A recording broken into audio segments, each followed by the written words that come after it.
if you're looking back at your Lost Ark journey, you're always going to be like, oh, I wish I knew this thing before I started. And if I would have started again, I know not to do this anymore. So what I did, I compiled a list of everything the community said that they did wrong, things that I did wrong, and we made a nice top 16 things that you should avoid as a new/returning player. So of course, some of these things are going to be more general and some of these things are going to be a little bit more specific. I'm going to mix and match all of them, so be sure to stay tuned to the end to see all of them. We're going to start with the first and most important one in my opinion, and that is take it slow. Yes, guys, this game is an MMO. It is not a race, it's a marathon. It is so many hours you have to spend this game to do things correctly, to get your character somewhere. So do not try to rush it and just enjoy the journey. There is literally so many horizontal things you have to do, and if you literally try to rush to the last raid in the game, you're gonna do no damage because you've done none of the new contents, you've done none of the new systems, and you're just gonna be a base stock character. And then you're wondering, why do people not want me in the raid? Because you need to take your time and take the steps and just prepare yourself for those upcoming raids. And of course, that goes straight into our next tip, and what's, in my opinion, as well as a very important one, and that's find yourself a good community to play with. So of course, this can go in different ways. You can find a little small friend group on Discord. Maybe you find some people in the party finder you link up with and try to do raids with, or maybe even join a big LFG Discord, which do exist for Lost Ark. If you just search Lost Ark LFG, you'll be able to find people to play with yourself. This will make your learning and MMO experience a lot better, and I would highly recommend it for Lost Ark. So of course, we have the big thing, which is gatekeeping, where people just don't accept you because they want equally geared players as them. And having some friends inside the game will make that so much easier, so I definitely recommend doing that, or finding yourself maybe even a nice guild as well. But maybe some things you actually want to research before you really get into the game is actually the meta of the game as well. I do have tier lists on the channel, so go ahead and be sure to search them. But I think it's pretty important for you guys to know what some classes do and what they're good at before you get into the game, because this game is all about combat for most of it. So if you're going to make a big mistake and maybe choose a class that wouldn't fit you as much, and you're going to invest all your time or maybe even new events into it, you're going to feel super bad, and you're gonna like, I don't want to be able to play this class, I want to play something else, but because I've already wasted my event, I can't do it again. So go ahead and watch a lot of class guides, watch a lot of gameplay of them on the newest raids, and if you think this is it for me, make that character before you get going. Up next is another thing that a lot of people actually make mistakes with, and that is not managing their resources correctly. So for example, we have these events right here, which are chock full of nice items like the Guardian Stone pouches or even honing support pouches, and what they do is they claim the items and just do this, boom, and claim them all on one character. Don't do this. You may need them on other characters, and as well, always look at conversion rates for this as well. Maybe right now you're claiming all of these protection stones, but you can see right here that they only give 150 per pouch, but they give 75 Destiny Guardian stones.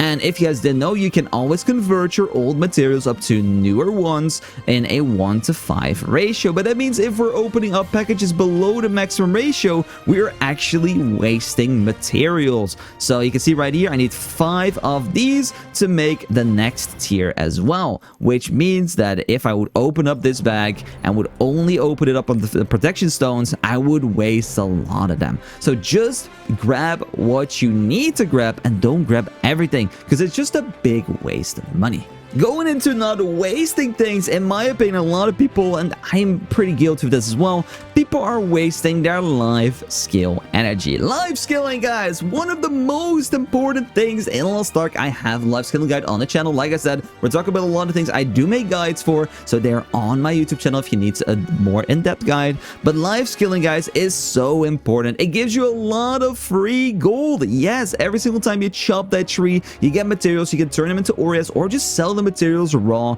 and that will be a lot of gold. Of course, you're limited to how much energy you have, and you restore energy X amount of minutes as well, which is pretty cool. And you can of course use potions, which we get for free from the game, like these basic life energy ones, which is very nice. Of course, use them, and we're gonna get a lot of money back from those. So please do life skilling. It can literally give up to like 20% of your weekly gold income just on life skilling alone. So do your life skills.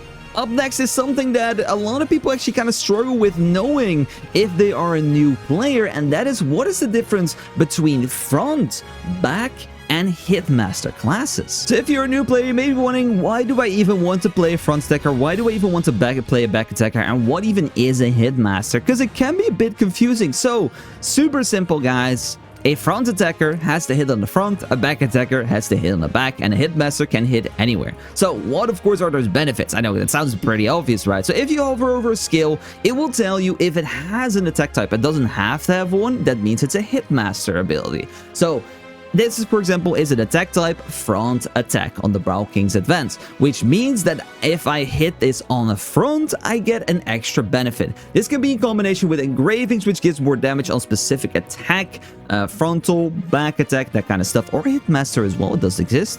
But the other ones, of course, can be a back attack as well. So look at your skills first of all, and of course, if you read a guide, it will tell you if you're a front, back attacker, or whatever. So what does it actually do? So if I use a front attack ability on the side, it does nothing, okay? If you use it on the back, it does nothing.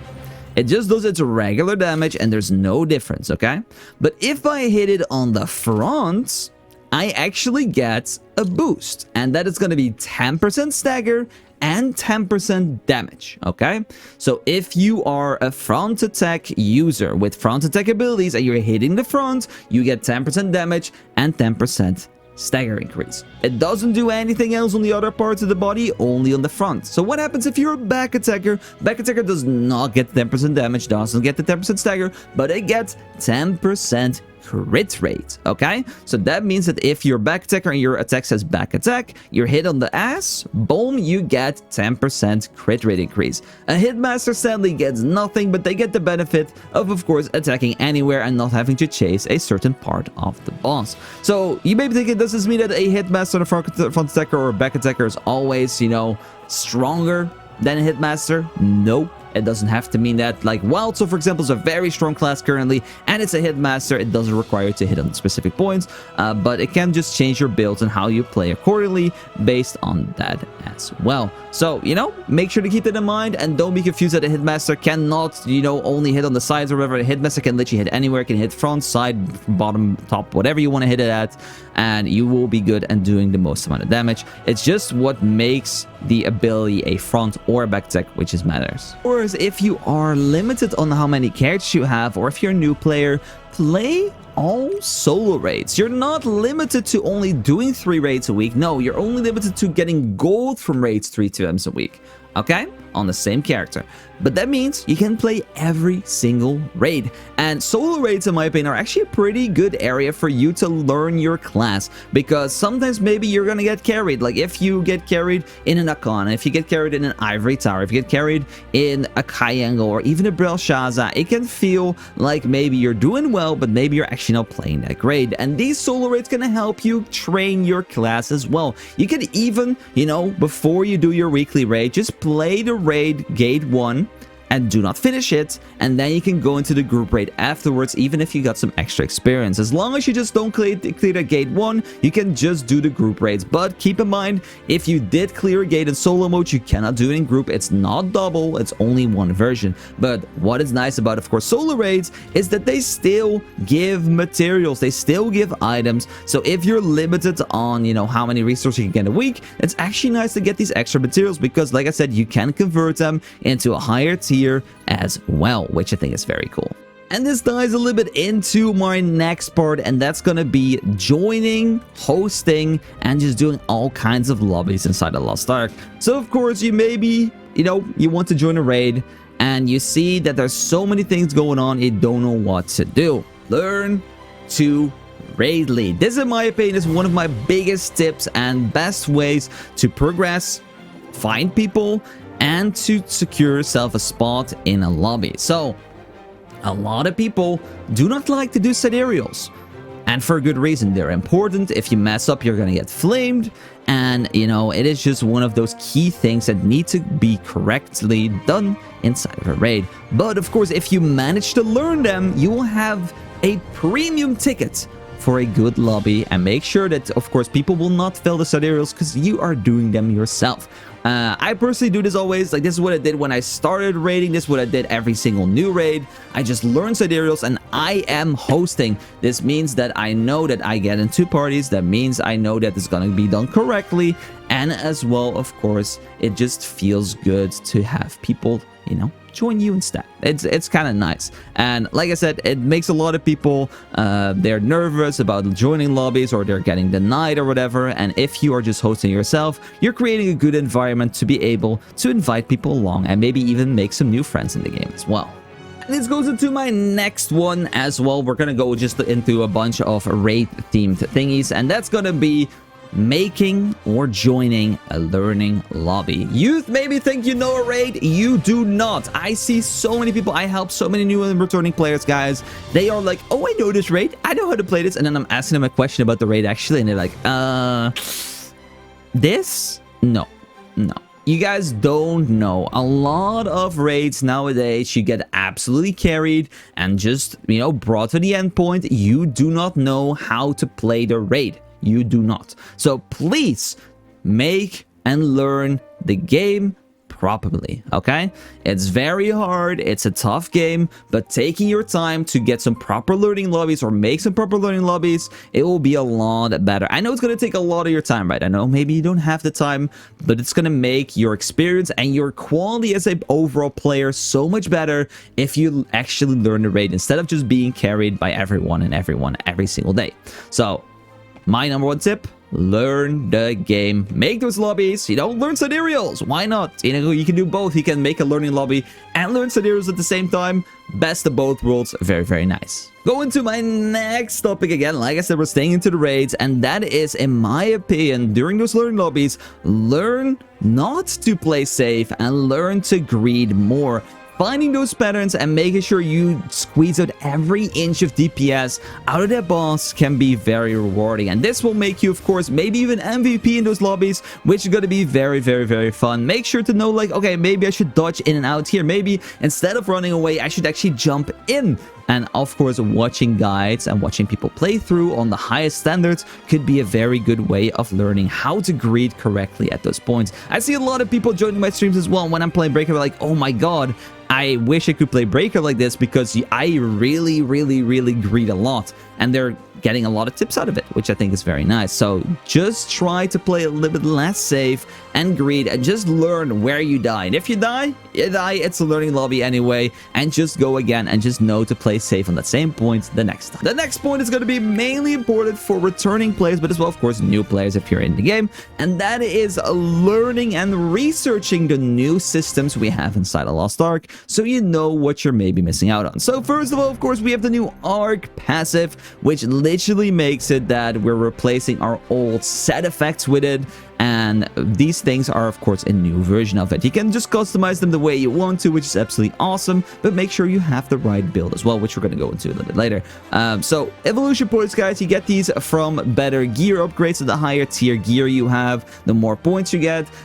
As other things you can do as well as get a higher level or use enlightenment potions as well. And karma is something that's introduced with Belshazzar, which gives you some more benefits as well. It doesn't give you more points, but it does in, for example, enlightenment and leap. Speaking of enlightenment, of course, enlightenment potions, really important for this one. This, of course, is a new collectible. If you type Alt-D, you can find any collectible inside the game. But if you type, for example, enlightenment potion, it will show you that there's 4 enlightenment potions to get in the game. We can now even get this one, where we almost will have it in around like 3-4 days, which is pretty cool. And these will give you, of course, extra points, which are very important to get yourself your lowest class engravings, which are just so good to get. The more enlightenment potions you get as well, besides this potion, is going to be from better accessories, and again from reaching level 70 and getting more karma points. Alright, up next we have ourselves Deep Tree. This is going to be all based for your T skill and your Hyper Awakening, so this is going to buff the damage. It's going to be based on your bracelet and as well your level and karma points. So make sure to know that system correctly. And up next, of course, we have ourselves Advanced Honing. We're going to talk about more in depth about this in a little bit, but it's a very important system as well. The last 2 systems are gonna be Transcendence and Elixirs. I've seen some people at 60, 70, 1680, 60, that have not done their full Transcendence. Do Transcendence is one of the most important things inside the game. It gives you so much damage for pretty cheap, so please max it out. Everything 3 flowers, guys, do it right. Meow. Up next as well, of course, we have those elixirs. Get yourself your right sets. Make sure that they're good level. Do not settle for the free sets, guys. Get your best slots, like boss damage. Get your crit damage in there. Everything like that. Make sure that those elixirs are good and golden, because it's a lot of free damage you're laying around. Up next is something that a lot of new players will struggle with, and that is be patient with events. Not always, sadly. I wish it was different. Not always there is a event to literally boost you from the low game to the end game. It just doesn't always exist. Currently, we have some side events, we have some Storm the Abyss events, we have some helping events, but there's not a real fast boosting thing that brings you to 1640 plus. So what you can do, of course, in the time that there's nothing like that, take it slow, do horizontal, or if you're doing it, do not rush it and waste all your materials and just enjoy the game. There's a lot of things to do, and you can have fun, in my opinion, before getting 1640. There's quite a lot of raids, and otherwise be prepared to maybe even swipe a little bit, because it's just gonna be annoying getting to those places without these events. So just take it slow and just enjoy the game, because you're gonna have to do these horizontal things anyway, so just do them now while you have to wait. Up next is going to be using the right resources. So we do have quite a few websites to go ahead and get yourself information if you need to. So of course, first of all, we have uoo.mathy.mo. Yes, it's a very strange website name, but that's just what we're using. So this has stats on, of course, what kind of engraves people are running, how good they're doing, but as well raid statistics, so you can see what people, their DPSs are at a floor level, maybe an average, maybe as the best, you know, what are the strongest classes in some sort of scenarios, or you know, and you want to figure that out. These websites are perfect for that as well. If you need some more general guides, we have ourselves, of course, a Lost Ark Nexus. I know this is a bit of a zoomed in image, but we have ourselves Lost Ark Nexus, which is very nice. This has a lot of guides for classes, of course, and this is what everyone would always recommend if you're looking for a specific class guide. LostArk.Nexus, and you will find every single thing you need to know. These, of course, are a little bit more general. They don't go super in depth or go over all like alternative builds for everything, but if you want a good baseline, this website is very good. But if you want to go more in depth, of course, you can use other things like uoo, because it does go in depth, but as well websites like Loa. This is, of course, is a Korean website. This is for the Korean version of Lost Ark, and in here, if you just go to loa.com, you can go ahead and just find people that are the best geared players, so you can see what they're running. And if you go on their characters, they will literally show you everything, all their alignments, all the things. Of course, translation issues are going to be there, but it gives you a good indication of what kind of skills they're running, and you can look at alternative builds as well. I like that. Besides it, of course, we have ourselves my YouTube channel, or just YouTube in general, with a lot of guides, and if you need some help, need some tips or tricks, just go ahead and check them out, and you will find a lot of information about Lost Ark on those things as well. One big mistake that a lot of returning players make is rushing into 1640. So if you guys don't know, there's actually a thing called advanced honing. So this is unlocked actually at 1620. So what is a big issue about this? Once you reach 1620, a lot of people instantly transfer their gear or go to Knut's Fortress and get their gear pieces from here, transfer it over, and become 1640. Yes, I just got 20 eye levels for free because I go from 1620 to 1640 in the matter of seconds. But what a lot of people do not understand, or do tend to forget, is if you're a returning player, you may have a lot of old materials laying around, or tier 3 ones, which you didn't use before you transferred, like shards or anything like that. You can see I don't have that many, I have 1 million, but I know people with like millions of shards, and they didn't use them inside of tier 3, which is a big shame, because it's free mats. Because keep in mind, everything you have gets only converted in 5 times matters, and sadly, advanced honing is more expensive than that. So if you can, try to advanced hone as much as possible before you transfer your gear, if you have materials. But the second you run out of any materials, just transfer over. It's not worth waiting around, in my opinion, for materials. But if you have them, use them up and then move on. Of course, you're gonna maybe have a little bit of difficulty finding some raid lobbies at 1620, but if you have some friends to help you out, you can definitely join that. Of course, you can always join me on twitch.tv/ImDefild if you want a nice little raid lobby at 1620 instead. Then up next, this is for people that want to be kind of efficient and do not care about fun that much, and that is going to be my tip for making alts. Again, this is not saying that you should do this, but a lot of people are, and that is making duplicate characters. So you can see I have 2 breakers, I have 2 bards as well, you know. And the reason that you make the same classes is because you can share gems. So you can see gems are something that is very important. They give you a lot of damage, they give you a lot of, you know, comfortability. But these are expensive, guys. They can range from 200 to 700 to even millions of gold. Guys, it's a lot. It's very expensive. So what people like to do is to get a good set of gems, take them off, and drop them inside of their roster storage. And then they can use them on their alt. So you can see like this, they just literally transfer them over, go to their alt, and boom, they can play their baby breaker, their baby bard, with the comfortable of the good gems. And of course, they then are accepted into parties better as well because they have better gems. So there's even people out there that make 6 of the same classes. They would make 6 breakers, so they only have to get 1 set of gems, which make them very, very, very cheap alts. Because of course, if you need to level up and buy gems for every single alt, it's going to the millions gold again as well, and that millions of gold could be used on other things anyway. So, you know, it's with a grain of salt. Do this if you want to. Some people do not like playing the same character. Some people absolutely love playing the same style character. But I'm just giving this tip that this is an option, and it is a good cheap option as well, but it's not for everyone though. The next tip actually came from Reddit, and that's going to be about doing your Chaos Dungeons and Guardians. If you didn't even know, you know, these exist. These are dailies you can do every single day. They're going to give you materials, they're going to give you accessories, and if you take down the gardens, of course, you get some things as well. And what's very important about these materials, especially if you're a new starting player, is they're not only there to give you mats. No, they're even there to make you money. Because these things you get from Chaos Dungeons, these things you get from Guardian Raids, are actually tradable mats. Yes, which is something that if you look at raids, you don't really get tradable mats. But from these scenarios, you actually do. And they're quite a lot of money. And look at this. Like, if I go ahead and sell all these for 29, it's 4.2 thousand gold. It's quite a lot of money. And it's not even that many stones. It's like 1,400 stones. Every Chaos Dungeon, you get yourself like 1,000 blues, 250, 300 reds. Like, it's actually quite a decent amount. Same goes, of course, for leap stones. You can just go ahead and sell the ones that are unbound you get from the Guardians. Let's take a look at these. Of course, these are not worth that much, but still, 800 gold for doing 1 Guardian is not that bad in my opinion. Then, guys, we're going into our final thing for today. Our final tip. And I think this one's quite important as well, and that is invest into guaranteed upgrades and not gambles. So, of course, we have some systems that are guaranteed, like, you know, gems.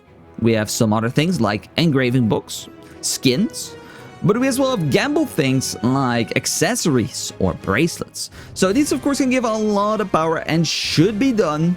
But a lot of people could be like, oh, I'm gambling 200, 300,000 gold on a bracelet, and then you get nothing. But that 300,000 gold could be spent on a few books, could be spent on maybe like a buying an accessory of the market that's already pre-rolled for you. And it would be a lot better just doing that instead. So please, just get guaranteed investments and do not gamble. Only if you're like, okay, I have nothing else I really want to upgrade, or my upgrades are so expensive. If I gamble and get lucky, maybe you can go for it, sure. But still, I would just recommend getting guaranteed upgrades. Same with honing. Sometimes honing seems pretty good, but, you know, honing for 25, for example, is just gambling, and it doesn't give you that much of a power increase anyway. It may look cool having the purple glow, but gold-wise, it's just not worth it. Of course, I do have some calculators, again, on my channel that showcase the best bang for your buck if you want to check out those guides, but please do guaranteed investments, guaranteed damage, and not just some gamba and just maybe end up in nothing and just be sad for the rest of the week. And that's it, guys. That is my 16 tips and tricks and things for new. Okay, 3, 2, and 1. But that's it, guys. That's my 16 biggest mistakes that a lot of new / returning players are making. Of course, if there's some other things I maybe have missed or you experienced yourself, comment them down below and help each other out. We just want to create a nice little video that people can just take a look at and be like, ah, okay, I should not make this mistake. I think I covered most of the things. Of course, there could be some things, but, you know, comment them down below would be very appreciated. Of course, if you need some help or advice, come join me on twitch.tv/ImDefild. Thanks so much for watching. See you guys again in 2 days for another video. Take care, guys.